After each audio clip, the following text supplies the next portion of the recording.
ce qui me permet de passer la parole tout de suite à Sonia Lioré, qui elle est déléguée générale de France Énergie Éolienne. Alors on a parlé plusieurs fois déjà de la spécificité régionale, notamment M.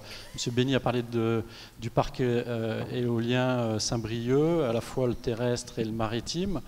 Avant de vous intéresser à l'éolien, si j'ai bien compris, vous étiez aussi spécialiste du photovoltaïque, puisque vous avez travaillé à la fois en Afrique du Sud et pendant plus d'1 an ou 2 ans au Pakistan pour développer justement cette énergie. Donc, en tant que délégué général de France Énergie Éolienne, comment vous voyez la loi sur la transition énergétique en France et qu'est-ce que vous lui reprochez ou qu'est-ce que vous voudriez voir notamment ajouté, amendé par les sénateurs qui vont se faire les dents sur cette loi d'ici peu. Déjà, merci pour l'invitation aussi.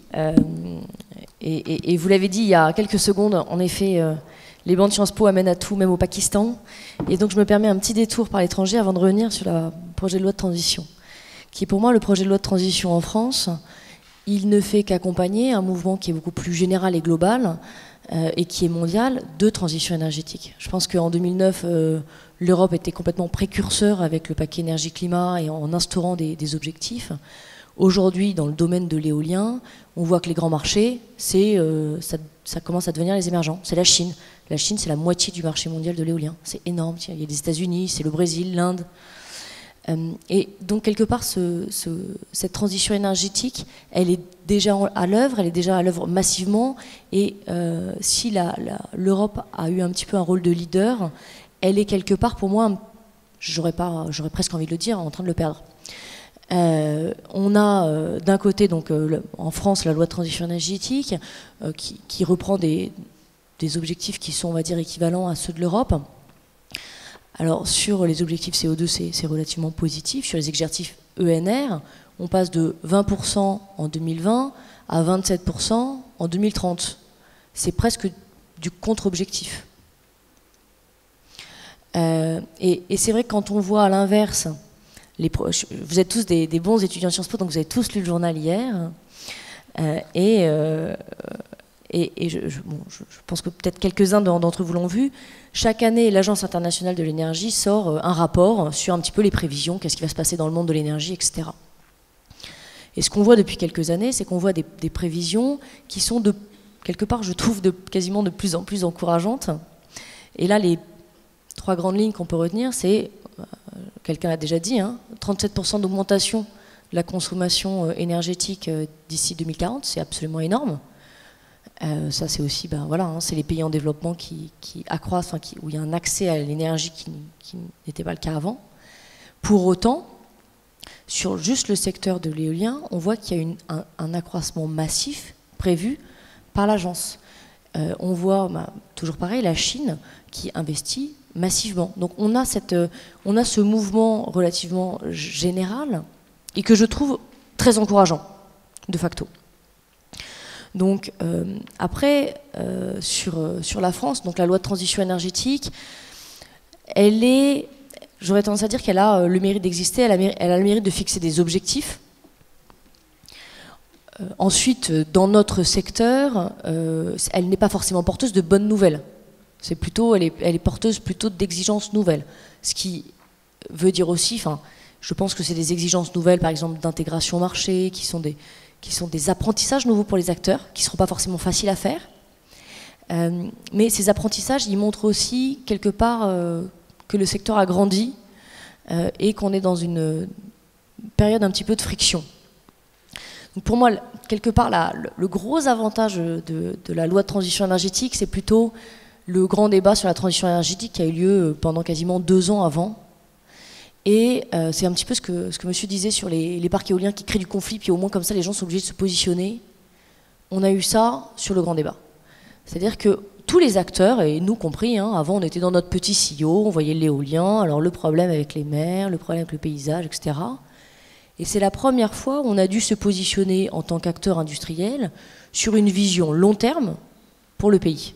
en disant bah voilà, c'est quoi la place de notre filière par rapport à d'autres filières, c'est quoi l'ambition qu'on veut avoir, qu'est-ce qui est raisonnable en termes de scénario.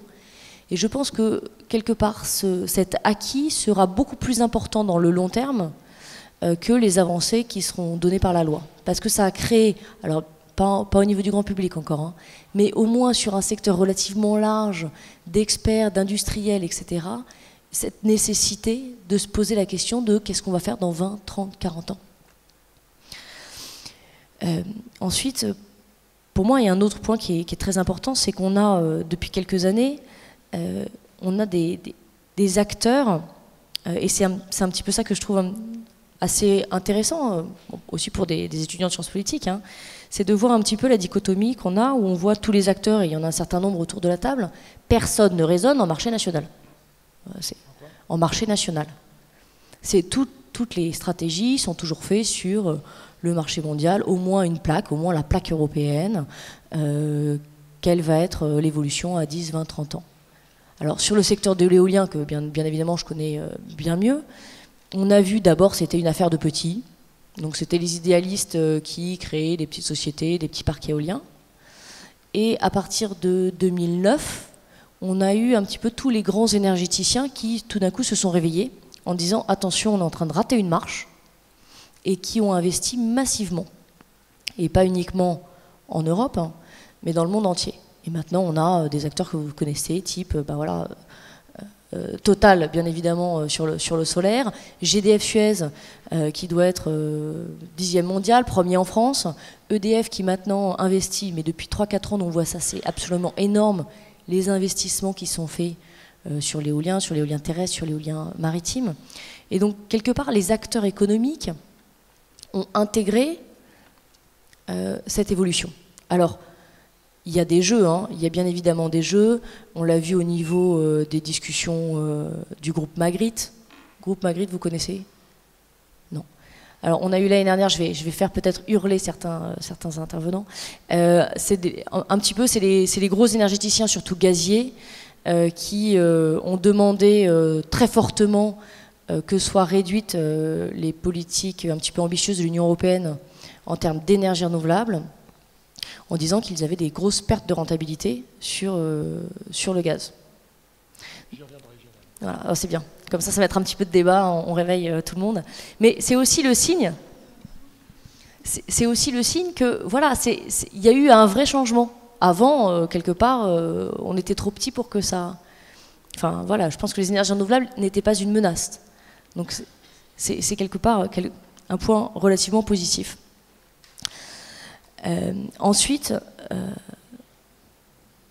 je pense que ce qui est important, c'est aussi donc c'est un petit peu ces grands mouvements, hein, de dire bah voilà, les acteurs se positionnent peu à peu et vont arriver à devancer les politiques. D'autres acteurs qui sont intéressants, là on a vu toujours, on parle beaucoup, on est tous un peu producteurs autour de la table. Non, pas tous, consommateurs, c'est financier. Mais on a aussi par exemple des groupes comme Google. Google est un des premiers investisseurs dans les énergies renouvelables. Pourquoi? Ils se sont dit, ben voilà, on est les data centers, c'est un des plus gros consommateurs d'électricité, donc on veut s'assurer nos sources d'approvisionnement. Aujourd'hui, c'est 3% de l'électricité mondiale. Donc c'est toute cette... et je pense que quelque part, le secteur économique va prendre de l'avance sur les politiques. Et après, moi, la question que je voudrais poser, c'est de dire, bon, là, on est sur une loi de transition énergétique. Est-ce que c'est une coïncidence avec, c'était un petit peu la question qui était posée, hein, est-ce que c'est une coïncidence avec les discussions qui ont lieu au niveau de l'Union européenne? C'est un petit peu, je trouve ça un petit peu triste comme question, c'est-à-dire que la vraie question, c'est un petit peu ce qu'on se disait, est-ce que le bon échelon, il est au niveau du national?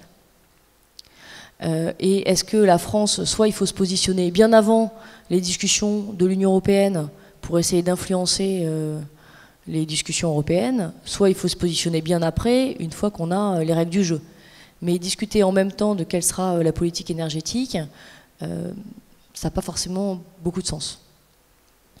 Donc, et c'est vrai que pour nous, c'est un petit peu, il faut faut arriver maintenant à raisonner sur deux échelles, qui est l'échelle locale, et vraiment du territoire, là où vont se développer les énergies et là où on a des consommations, et une échelle beaucoup plus grande, qui est pour la France l'échelle européenne, où avec l'évolution énergétique qu'on va avoir, la France, c'est un terrain de jeu qui est beaucoup trop petit.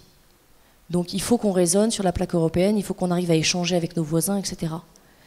Mais ça, politiquement, on va dire techniquement, ça fait sens. Politiquement, c'est extrêmement compliqué, parce que l'énergie reste un sujet qui est extrêmement politique, et sur lesquels les États font très attention à garder la main. C'est-à-dire qu'une vraie union énergétique européenne, qu'est-ce que ça veut dire en termes de... quelle va être la décision de l'Allemagne sur la politique nucléaire française, quelle va être la décision de la France sur la politique éolienne allemande. Les interconnexions, c'est une problématique technique, mais c'est aussi une problématique de qui produit quand, qui vend quoi, à quel prix, et quelle est la sécurité de chacun des pays. Et ça, on voit que c'est une discussion qui est extrêmement difficile au niveau de l'Union, et qui... Alors moi, je l'appelle de mes voeux, hein, cette union énergétique. Je ne pense pas qu'elle va se mettre en place dans le court terme. Mais je voulais finir sur une note d'optimisme, c'était complètement raté. Mais je suis sûre que les interlocuteurs futurs vont arriver à regagner cet optimisme sur l'Union européenne. Merci beaucoup Sonia, en tout cas de faciliter ma transition, au moins pour deux raisons. La première,